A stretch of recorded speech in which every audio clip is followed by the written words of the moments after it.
대통령은 슬퍼하지 않는 자들의 죽음. 더 이상 이태원 참사를 울리지 말라. 어제 12구 이태원 참사 1주기 추모식에 참석했습니다.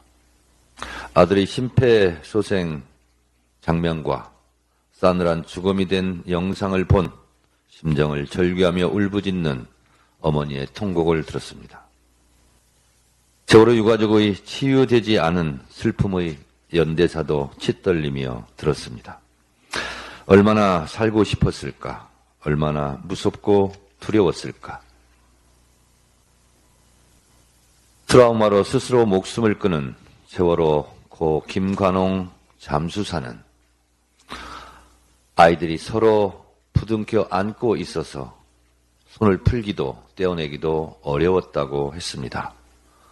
엄마 아빠 보러 가야지 라고 말했을 때 아이들은 스스로 손을 풀었다고 증언했습니다. 아이들의 손톱이 새카맣게 죽어 있었다고 말했습니다. 얼마나 살려고 발버둥 쳤을까? 얼마나 살려고 움켜졌을까? 이태원 참사도 세월호 참사도 지금까지 밝혀진 사실은 역설적이게도 아무것도 진실이 밝혀지지 않았고 책임자는 처벌되지 않았으며 재발방지책은 가동되지 않고 있고 안전한 대한민국이 아니다라는 사실입니다. 세월호 참사 때 왜 가만히 있으라 했는지, 왜 구하지 않았는지 아직도 진실은 바다에서 건져 올리지 못했습니다. 이태원 참사 때 왜 혼잡 경비를 하지 않았는지, 왜 기동대는 투입하지 않았는지, 마약 수사와 이태원 참사의 방치와는 무슨 관계가 있는지 밝혀지지 않았습니다. 국가는 어디에 있었고 국가는 왜 존재합니까? 세월호 참사 때나 이태원 참사 때나 대통령들의 유체 이탈 화법도 비슷하고 책임자 처벌과 특별법에 매우 소극적이고 무책임한 태도도 꼭 닮았습니다. 어제 윤석열 대통령은 가장 큰 슬픔을 가진 날이고 유가족께 깊은 위로의 말씀을 드린다면서도 끝내 서울광장 추모식장엔 불참했습니다. 책임을 통감한다는 말도 진정한 사과 한마디도 없습니다. 이태원 참사 초기 근조 없는 리본, 영정도 없이 위패도 없이 국가꽃에 고개를 조아렸던 것과 동어 반복입니까? 윤석열 대통령은 두통이 오면 배를 긁습니까? 윤 대통령은 평상시 조문할 때도 장례식장에 가지 않고 상주들 만나지도 않고 교회에 갑니까?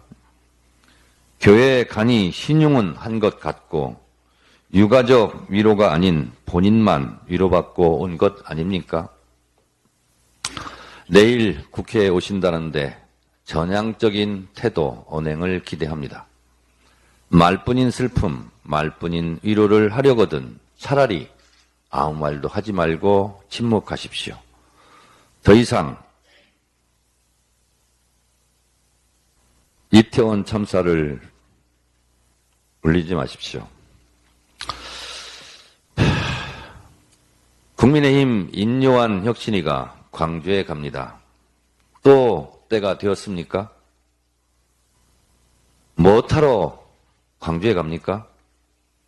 김종인 비대위도 광주에 가서 무릎을 꿇고 부끄럽고 죄송하다고 했지만 뭐가 달라졌습니까?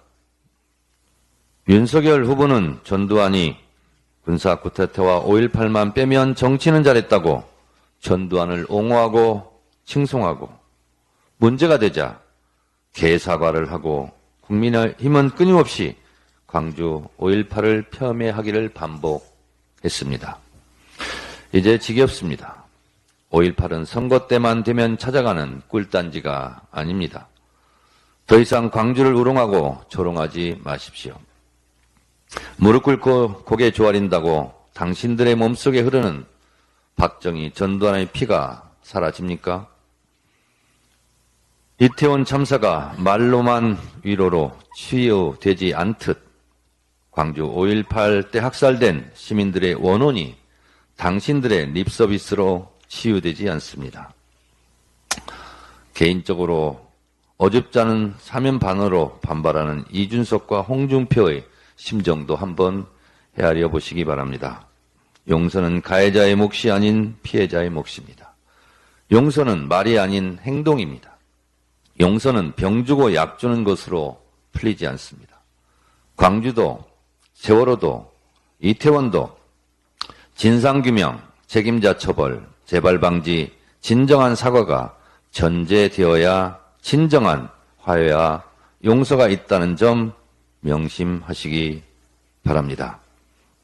권한 없는 인요한 핫바지 혁신위는 주제와 소재를 파악하고 분수에 맞게 행동하시기 바랍니다.